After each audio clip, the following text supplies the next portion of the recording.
Bonjour et bienvenue sur Terpnos, le format qui vulgarise les termes techniques. Aujourd'hui, traitons d'un mot qui crée des barrières, les résistances.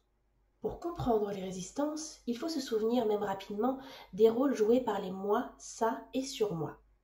Lorsque la résistance se crée, le moi rejette le refoulement qu'une évolution peut déclencher. Le ça ne veut absolument rien changer à l'état actuel des choses, car il s'y trouve très bien. Les repères de la zone de confort sont plus rassurants. Et le surmoi est tranquillement ancré dans une culpabilité qui le console, puisque pour lui, un changement ne peut apporter que du mauvais. La résistance se caractérise par de petites choses, comme des critiques abusives et non fondées à l'encontre du praticien, des rendez-vous oubliés ou annulés à la dernière minute, une perte de motivation pour le travail psychologique entamé, ou une tendance à rejeter le malaise ressenti lorsque l'on attaque un gros morceau. Même si la résistance peut ressembler de l'intérieur à un mur difficile à déplacer, à surmonter ou à briser, pour le sujet comme pour le praticien, il est signe que l'inconscient agit, donc que les choses évoluent. Comment?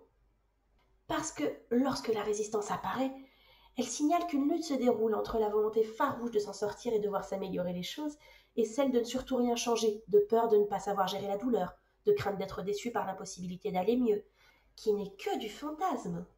Et paradoxalement parfois, par peur de ne plus avoir de légitimité en sortant de la position de victime. Je sais ce que je perds, mais pas ce que je gagne. Quand la résistance finit par céder, c'est qu'on a réussi à démontrer au sujet les bénéfices qu'il avait attirés et qu'ils étaient plus importants que les angoisses qu'ils pouvaient générer. Yes! Mais parfois les résistances ne se délogent pas, et c'est le signe de quelque chose de plus profond. Parfois certaines personnes ne veulent pas chasser ces blocages parce qu'elles sont persuadées de devoir se punir. Pour qui je me prends à croire que je peux m'en sortir? Ce genre d'attitude remonte à une relation difficile avec les parents, trop exigeants, inadaptés, fixant parfois des objectifs inatteignables ou travaillant à la comparaison.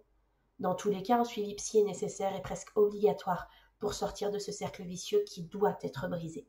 En bref, les résistances sont là pour signaler la lutte viscérale entre le besoin de guérir et la peur de sortir de ces schémas d'angoisse habituels, mais ne sont pas une fin en soi. Au contraire, elles sont un passage obligé pour toute guérison psychique. Terpnos est maintenant terminé. J'espère qu'il vous a ouvert les portes des réflexions et brisé quelques croyances limitantes.